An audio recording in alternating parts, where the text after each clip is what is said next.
So I didn't just wake up one day addicted to alcohol. In fact, there were signs, loud signs. However, I have I missed those signs. And in this video, I want to talk to you about 5 warnings that I missed before getting completely sober off of alcohol. These are signs of my health, my mindset, my relationships, and my purpose that were all slipping away. And if you're feeling any one of these, it's time to wake up. And this is your wake up call. What's going on, everybody? My name is Jamie Garza. Now it's time to ignite your sobriety. One of the first warnings that come to mind was me trying to justify drinking alcohol with stress. Yeah, I'd say stuff like, oh, I'm just trying to keep the edge off, or I'm just trying to keep my mental sane, or to stabilize me. Really, all that means is it was just numbing me, and it was numbing my feelings because I was not able to cope with life and things that I had going on with booze, with alcohol, with beer, with cognac, with fill in the blank.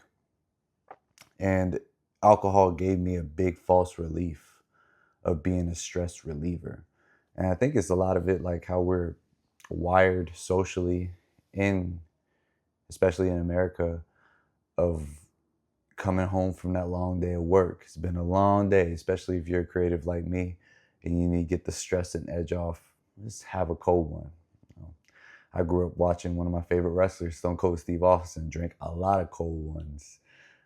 WWF, good era, the Attitude Era. So automatically in my mind, I always associated beer or alcohol with getting that edge off. So that was a big warning. Another warning is your health quietly declines. And I remember I used to have gut issues. My stomach will always be hurting after a meal. I'll always have to take a bowel. Or more, one of the biggest things I realized is like when I was drinking alcohol a lot, I would get these almost like hair bumps. And they would be random parts of my body, like under my abdomen, my stomach, under that little tuck near my private area, sometimes on my thighs, under my armpits. And I was like, where the heck is this coming from? Well, it came from a crappy diet and putting poison in my body with alcohol because I no longer get those no more. And when I think about that, yeah, I would want a lot of sugary foods. I would like a lot of junk food. I was eating a lot of junk food when I was intoxicated because, got the drunk munchies and all that greasy pizza. So I had no real sense of getting right. And I realize this now because, man, I have so much more energy in the morning, natural energy, but also am on a way better diet. I'm eating cleaner, barely do any junk unless there's some cookies. Like you see some cookies on the table for the kids snack, but it's very rare. And I'm mindful of this. So I know that my health was quietly getting bad. And also one of my biggest scares was I remember I was in my room. It was like 12 p.m. and my hand would just be shaking like this. Like I couldn't stop it. And it was because I was craving alcohol. Like I was so dependent on alcohol. I'm just glad that I've been able to quit and shift that. Another thing I realized is that isolation feels easier.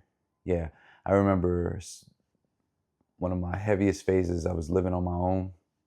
I think I was about 27. I was self-employed.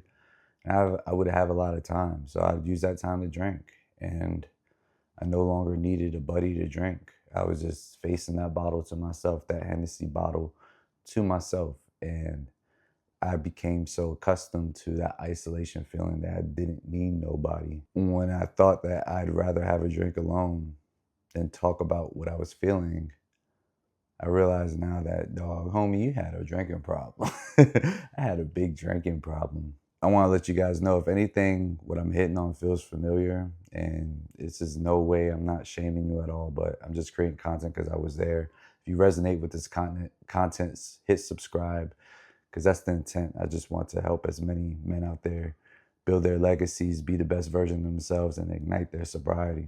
Let's get back into it. Just had to let that know because I'm growing this following. You tracking with me, let's rock with me, then lock in. Another warning was that relationships felt distant.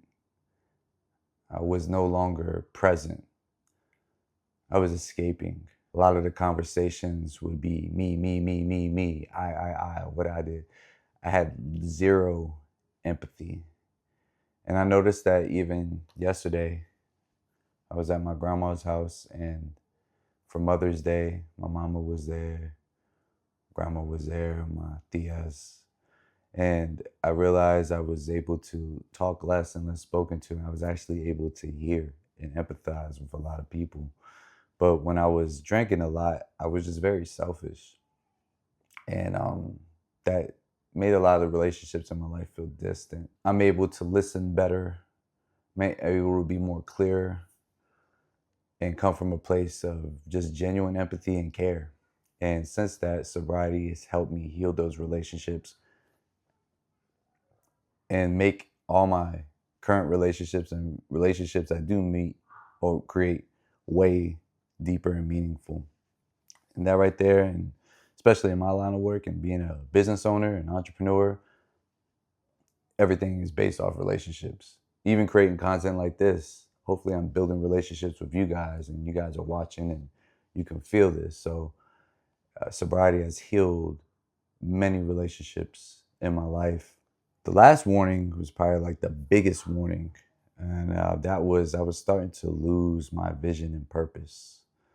I'm so blessed that God gave me another chance to get sober, but also have kids, because having kids really put a fire up under me to go ahead and get sober.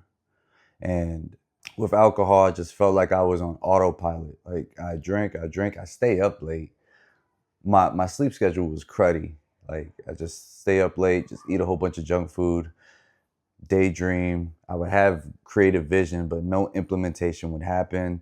And I felt like I was just surviving, just going through. I didn't even have a mindset of even hitting past 30, right? I didn't think that forward thinking. So getting sober was the best decision for my family, for myself, for my kids, just to think of the long term and how I'm healing and what I don't have to be anymore. I'm very purposeful with my time now. I'm very purposeful with my intentions, with my imagination, with all my affirmations, what I tell myself, how I look at life from that lens is coming from all positivity.